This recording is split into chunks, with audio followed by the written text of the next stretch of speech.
बोल, हरी हरी बोल। कैसे हैं आप सभी मेरे प्यारे लाला लाली की असीम व असीम कृपा से आप सब बहुत अच्छे होंगे जी। आशा करती हूँ आप सभी मेरे प्यारे लाला लाली की सेवा में मगन मस्त होंगे।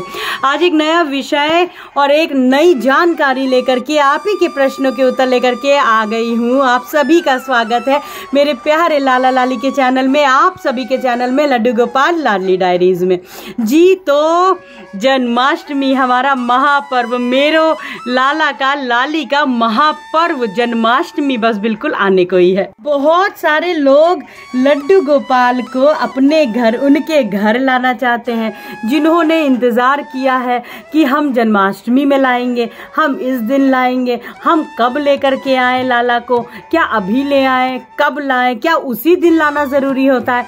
आज इन सभी प्रश्नों के उत्तर आपको मैं देने की कोशिश करूंगी। तो चलिए जल्दी से समय ना खराब करते हुए शुरू करते हैं व्लॉग को। हरी बोल जी। तो जन्माष्टमी बस बिल्कुल आने को ही है, कुछ ही समय बाकी है। अब बहुत सारे लोगों का पूरे साल भी कुछ लोगों ने इंतज़ार किया है कि लाला को वो लाना चाहते हैं, लेकिन वो जन्माष्टमी वाले दिन ही क्या ला सकते हैं, या बहुत सारे लोगों ने उन्हें बताया हुआ है कि जन्माष्टमी वाले दिन ही अगर आप लाला को लाओगे तो ये अति उत्तम है जी। तो ऐसा कुछ भी नहीं है। जन्माष्टमी वाले दिन तो यदि आप लाला को उनके घर में विराजमान करते हो तो बहुत ही अच्छा होता है, लेकिन जिस दिन आप लाला को ले करके उनके घर आओ वो दिन कौन सा होना चाहिए। देखिए, जन्माष्टमी का दिन तो अद्भुत सुंदर है ही, लेकिन आने वाली है पुत्रदा एकादशी। जी हाँ, बिल्कुल पुत्रदा एकादशी, जो कि बिल्कुल आने को ही है 3 से 4 दिनों में। सबसे अच्छा मुहूर्त, अगर आप लड्डू गोपाल को उनके घर लाना चाहते हो, विराजमान करना चाहते हो, उनकी सेवा लेना चाहते हो, तो कोई कुछ भी आपको देखने की ज़रूरत नहीं है। देखिए, वैसे भी जो एकादशी होती है, कोई भी एकादशी हो, वो एकादशी उत्तम होती है लाला को, लाली को उनके घर में विराजमान करने की, हर दिन कोई भी नया कार्य शुरू करने की। लेकिन अगर आप लाला को, लड्डू गोपाल को अपने घर में, उनके घर में विराजमान करना चाहते हो तो जो पुत्रदा एकादशी है, जो कि 2 एकादशियां पड़ती हैं, और एक एकादशी जो सावन में पड़ती है, पुत्रदा एकादशी, जो बस अभी 16 अगस्त को आने वाली है, आप उसमें लड्डू गोपाल को उनके घर ला सकते हो। कोई भी आपको तिथि कुछ भी सोचने की ज़रूरत नहीं है। धूमधाम से लाला का स्वागत करिएगा उनके घर में। आप उस दिन से लड्डू गोपाल की सेवा सावन की ले सकते हो। ये दिन आपको कुछ भी देखने की आवश्यकता नहीं है, या सोचने की भी आवश्यकता नहीं कि क्या जन्माष्टमी वाले दिन ही लेकर के आए। तो देखिए, आप उस दिन भी ला सकते हो, लेकिन पुत्रदा एकादशी जो निसंतान है, जिनको संतान नहीं है, यदि पुत्रदा एकादशी का उपवास करते हैं, और आपको नाम से ही लग रहा होगा पुत्रदा, पुत्र प्रदान, आशीर्वाद से मेरे लाला लाली का प्रदान होने वाला पुत्रदा एकादशी, तो उस दिन लड्डू गोपाल की स्थापना घर पे करना अति उत्तम है। लड्डू गोपाल लाडली जू को आप उनके घर पे उस दिन आप विराजमान कर सकते हो, उनके घर ला सकते हो। और बहुत सारे लोगों का प्रश्न है कि क्या जन्माष्टमी वाले दिन ही लाना ज़रूरी है। तो जी नहीं, जन्माष्टमी वाले दिन भी आप ला सकते हो।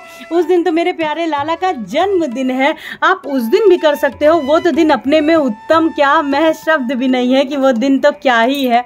लेकिन यदि आप अभी भी ला करके उनकी स्थापना कर देते हो पुत्रदा एकादशी वाले दिन, और उनकी विधिवत जो पूजन है, जब आपके घर में होता है लड्डू गोपाल का जन्म, तो आप जन्माष्टमी वाले दिन उनका पूरा जो विधिवत जो जन्म होता है, पूजन होती है, सुबह से आप वो कर सकते हो। तो इस प्रकार से लड्डू गोपाल को लाने में देर मत करिएगा। आज इसीलिए मैंने बहुत पहले ही ये वीडियो आप तक पहुंचा दिया है।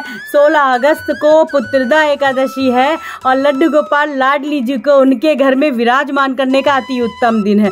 अब किस प्रकार से आपको लड्डू गोपाल को विराजमान करना है, कैसे घर लाना है, देखिए ये भी आपके भाव उत्सव है। आप चाहे तो ढोल नगाड़े के साथ में आप लाला को ला सकते हो, नहीं तो आप लड्डू गोपाल को बहुत ही सिंपल तरीके से घर लाएं।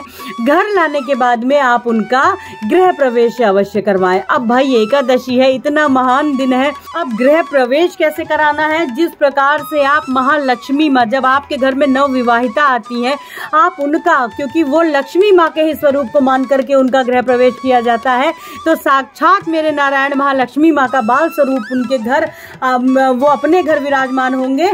तो आपको क्या करना है कि लाला का उसी प्रकार से कलश का आप जो चौखट पे फूलों से सजा दीजिएगा, और कलश से को जो आपका चावल से, अगर आपके घर में जिस तरीके से होता है पारंपरिक तरीके से चावल का कलश हो, तो आप उसको लाला के चरणों से लगा करके कलश गिराइए। आप उनके चरणों की छाप जरूर लीजिएगा।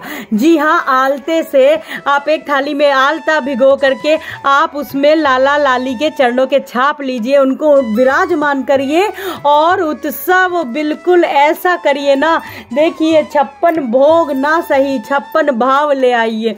नृत्य गायन आप जो भी अपने सामर्थ्य अनुसार कर सकते हो, ढोल नगाड़े अगर आप बजवा दीजिए तो और ही उत्तम है। और पूरे कहते हैं ना धूमधाम से लाला का गृह प्रवेश करके उनको उनके घर में विराजमान करिए। तो इस प्रकार से आपको पुत्रदा एकादशी वाले दिन लड्डू गोपाल का लाडली जू का गृह प्रवेश कर देना है, और जो आपको पूजन उनकी करनी है, जो जन्म कराइए और जो विधिवत पूजन होगी वो आप जन्माष्टमी में करिएगा। अच्छा, सारे लोगों का प्रश्न आ जाएगा कि क्या पुत्रदा एकादशी से लाला को उनके घर लाने के बाद में हम जन्माष्टमी तक उनको ऐसे ही रखे रहने देंगे? तो जी नहीं, आपको पुत्रदा एकादशी वाले दिन से ही लड्डू गोपाल की लाडली जू की पूजन स्टार्ट कर देनी है। आप पुत्रदा एकादशी वाले दिन से ही लड्डू गोपाल की पूजन शुरू कर दें। जन्माष्टमी वाले दिन तो आपको सुबह से जैसे आप लाला की पूजा करोगे लड्डू गोपाल की लाडली जू की, आपको उसी प्रकार से उनकी सेवा करनी है, लेकिन एकादशी वाले दिन से ही लड्डू गोपाल की सेवा पूजन अर्चन भोग सब शुरू हो जाएगा। आशा करती हूँ आप लोगों को अपने प्रश्नों के उत्तर अवश्य मिले होंगे। कोई भी प्रश्न है तो मुझसे अवश्य पूछिएगा, कोई भी सुझाव है तो मुझे अवश्य दीजिएगा। आज के लिए बस इतना ही, मिलते हैं अपने दूसरे ब्लॉग में बहुत जल्दी। वीडियो अच्छी लगी है तो लाइक करिएगा, चैनल को सब्सक्राइब करिएगा। हरि बोल।